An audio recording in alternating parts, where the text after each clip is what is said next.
Bonjour et bienvenue au Sultanat d'Oman. Bonjour Rania Codre. Bonjour Thierry Beaumont. Vous êtes la directrice de l'Office de tourisme du Sultanat d'Oman et vous avez souhaité répondre aux questions des internautes. Des internautes qui soit connaissent déjà Oman et veulent en savoir plus, soit des internautes qui veulent découvrir complètement la destination. Oman est une terre de partage, une belle terre de partage. Alors il serait dommage de ne pas profiter d'un séjour sur place pour tenter de vivre une expérience complètement nouvelle à l'occasion d'un des grands événements omanais. Quels sont les principaux événements qu'on peut retenir dans le calendrier de l'année ? Alors, nous avons le festival de Mascate qui commence janvier et février de chaque année. Et dans le festival de Mascate, on trouve toute l'histoire omanaise avec beaucoup de pays qui viennent aussi participer à cet événement-là. Nous avons le Tour d'Oman, les cyclistes qui, en même période également, c'est organisé par les Tours de France. Donc course cycliste. Course cycliste. Il y a le festival de Fashion Show Week aussi. Nous avons des régates tout au long de la côte entre Mascate jusqu'à Musandam. Des régates de voiliers. De voiliers qu'on peut assister. Et on a une école de voile d'ailleurs qui organise tout ça. Nous avons le festival de Salalah, donc c'est dans le sud, dans la partie d'Ofar. C'est l'été, c'est là où il y a le mousson, donc c'est juillet et août. Et vous avez aussi des petits événements à l'intérieur de pays. On fait des tournois de golf, on fait des événements à l'opéra également. Qui a une programmation qui commence en septembre jusqu'à mai. Alors, rien à voir avec l'opéra. La question de Zoé qui nous écrit et qui nous dit « Une course de dromadaire nous tente énormément. Nous aimerions savoir où peut-on voir une course de dromadaire et quand ?» Ça, c'est à l'intérieur de pays, à Al-Batina. C'est l'hiver, c'est forcément l'hiver. On sait ça sur place, on peut savoir ça sur place. On peut connaître un petit peu avant, mais la plupart du temps, on le connaît vraiment sur place, parce qu'il faut trouver les personnes qui font cette course. Les voyagistes connaissent comment ça s'organise ? Il y a beaucoup de voyagistes qui peuvent programmer ça un peu avant. Très bien. Avec les questions de Mathilde, nous allons passer au carnet pratique de la destination, c'est-à-dire, en fait, comment préparer et réussir son séjour à Oman. Mathilde vous demande s'il faut un visa pour Oman.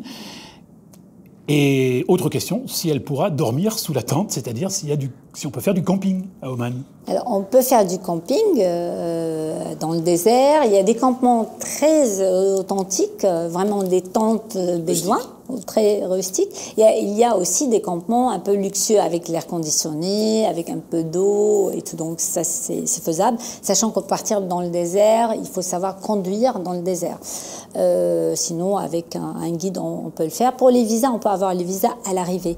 Donc, les Européens, les passeports européens, ils peuvent avoir les visas à l'arrivée. À n'importe quelle porte, on peut rentrer au sultanat. Combien coûte le visa ? Autour de 12 € pour 10 jours, pour un séjour de 10 jours. Si on veut rester plus longtemps, c'est le double. Mais on peut avoir aussi le visa à l'arrivée, sans problème. On peut avoir les visas à l'arrivée, il n'y a pas de problème. En parlant de visa, Chris nous dit qu'il arrivera par les Émirats arabes unis. Et donc, il demande, est-il possible de prendre le visa à la frontière ? On peut avoir le visa frontière, il faut savoir lesquels. Alors, s'ils louent une voiture, les locataires de voiture, ils peuvent lui dire. Et pareil, si on fait la partie nord, donc c'est Musandam, là, qu'on est à 2 heures de route de Dubaï, on peut aussi avoir le visa à l'arrivée. Oui, parce que pour le nord du pays, il faut un visa un petit peu spécial. Non, si on rentre à Mascate et on ressort, oui. Si à chaque fois qu'on rentre dans le pays, on peut avoir un visa de toute façon à l'arrivée. Olivier maintenant, qui veut savoir s'il y a des vols directs pour Mascate depuis Paris et quel est le temps de vol. Alors, pour les vols directs, non-stop, c'est 7 heures de vol. Et nous avons, avec la compagnie nationale de pays omanaire, nous avons 4 vols par semaine qui durent 7 heures. Mais nous avons chaque jour 10 vols avec des correspondances.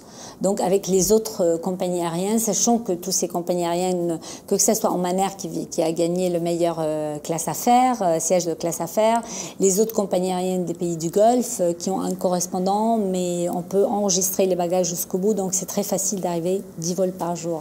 Jeanne, à Marseille, qui s'interroge sur la tenue vestimentaire à adopter en ville et ailleurs, c'est-à-dire à la montagne, à la plage, au désert. On s'habille normalement, il faut éviter des shorts et des bretelles dans des endroits un peu, mais certainement pas des voiles. Pas besoin d'être voilé, enfin, non. les femmes, en tout cas. Non.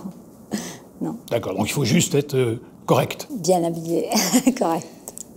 Enfin, il y a Lucille qui voudrait savoir à quelle saison partir à Oman et, ça c'est pour le shopping, ce qu'il faut ramener, par exemple au niveau de l'artisanat.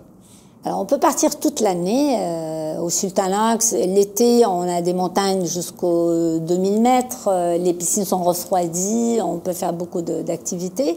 Qu'est-ce qu'on peut amener? De l'argenterie, de l'encens, des épices, des pashminas. C'est très varié. Et aussi dans le souk, on peut négocier les prix. On peut également amener des dattes parce que c'est un pays qui est très riche en dattes, plus que 10 000 tonnes de dattes produites par an. Merci Rania. Et pour en savoir encore plus, eh bien, je vous conseille d'aller voir le site de l'Office de tourisme d'Oman, www.omantourisme, avec un E à la fin de tourisme.com.